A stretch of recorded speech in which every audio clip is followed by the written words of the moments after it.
My name is Sugesh. I'm local from Puchong, Malaysia.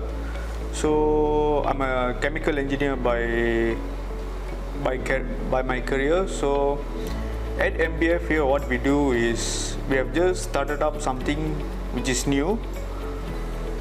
We have started up our own coconut crushing plant here in Malaysia. So a brief history about this business.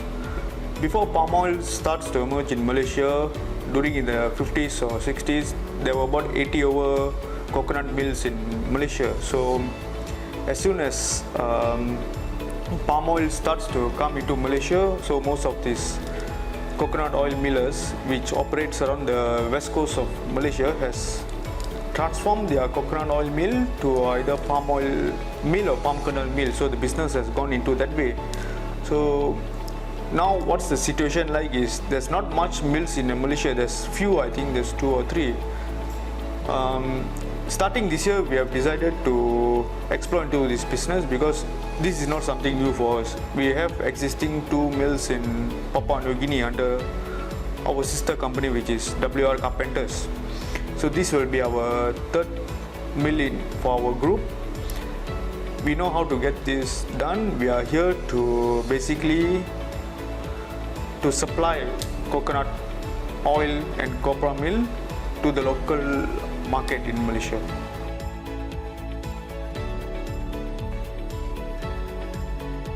Okay, so what situation that we are facing now is prices. Feedstock prices are very expensive.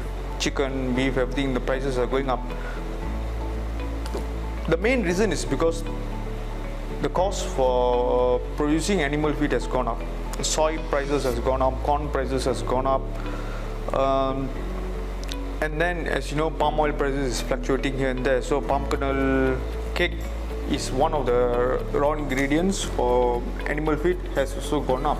So we are here to give a competitive pricing. So end of the day, what we are trying to do is to cut down the cost which incur on the people. So by this, okay, copra meal is basically our byproduct from the process, which is something exactly same like palm kernel cake, but the difference is we have copra meal has a superior quality in terms of fat content and protein content, and the prices are so competitive. By doing this, what will happen is we can blend more copra meal into the formulation. Overall, what will happen is the total package of animal feed, the costing will come down. By this, the feedstock cost, chicken, poultry, beef, the prices will come down. So that is what we are looking for long term.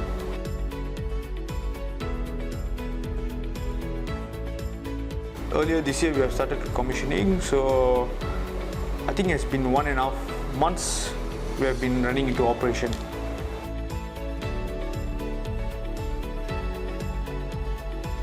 Yes, we have done. We have, not from Malaysia, from our sister company in Papua New Guinea. We have supplied to Bangladesh, India, Australia.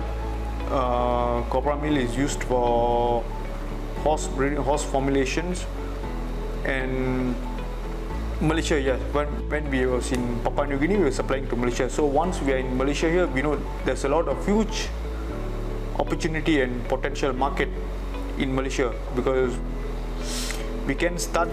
We was thinking, because we have our own shipping line, we have our own plantation, which synergistically bring down our total cost down. So basically, we are using coconut from our own estates and our own shipping line.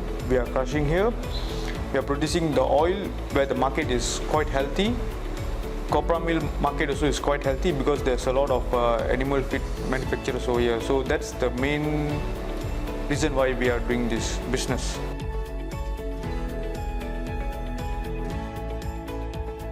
Okay, for now we haven't go directly to farm yet. So we are supplying to animal feed manufacturers.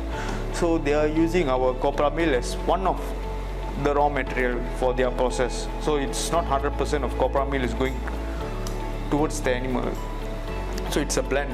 So we are just still supplying to the manufacturers. So in order for us to penetrate this market directly to the farmers, we need copra meal alone is not enough. We need to get some other grains, soy grain, corn grains, and to do our own formulation.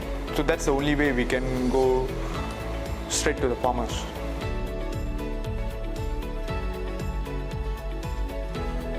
Okay, formulation, what I mean is, okay, animal feed is just like a normal food. So what do you see? You will see how much of carbohydrates, how much of protein, fat content, how much of energy. So for different type of animals, such as poultry, beef, or even pig, they have different requirements. For dairy cow, for example, has a different requirements. So it's a tailor-made approach instead of one-fits-all approach.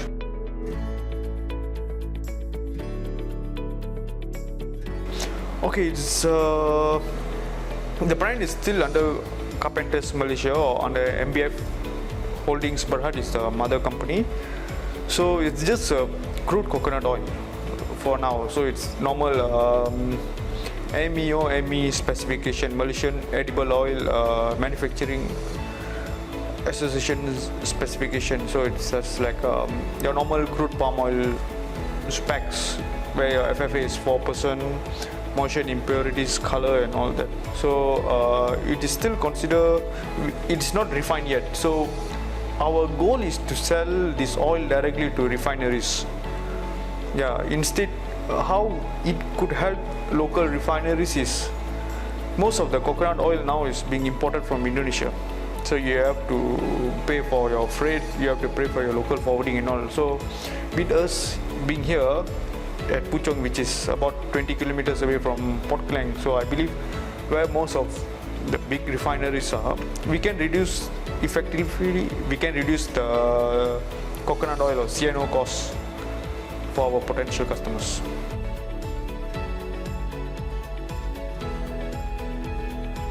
Yeah, sure. Okay, about 90% of our copra is import. 10% we are still supporting some of the local farmers who are still in this copra business. So we are buying some from local places like in Bagantato, all the way in the west coast, Sabah Bernam. We are getting some few tons, but at least it's something for us.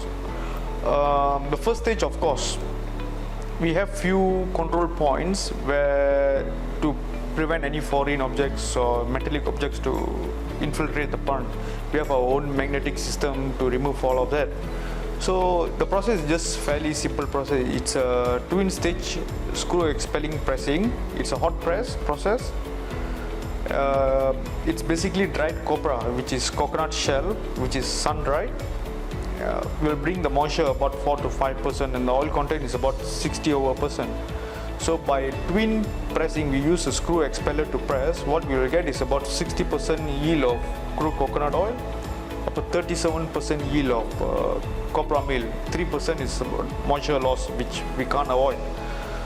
So from the copra meal that we are producing, the most important parameter in terms of plant performance, what we are looking is oil content which is left over in the cake.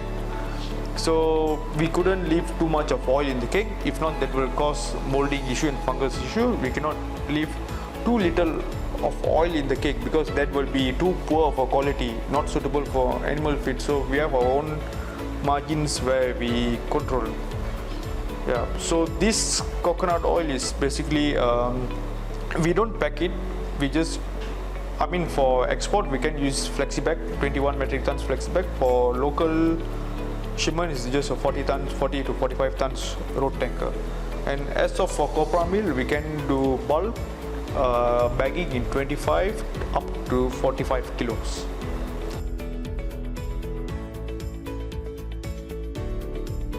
The whole residence time of the process is only 3 hours.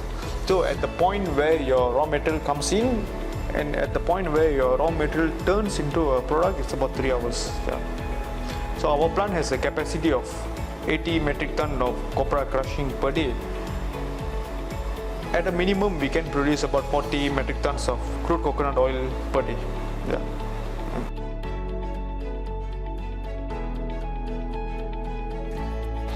Okay, what makes our product unique is we have a high standard where we follow in terms of plant cleanliness and hygiene.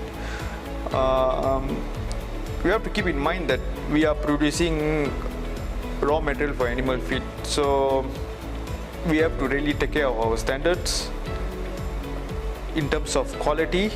We can't jeopardize our hygiene just in sake of profit. So that's the standard we are trying to follow, and we are following now. So we have already applied for HACCP certification, GMP certification, and we have our ISO certification. So I believe we are up to the standard.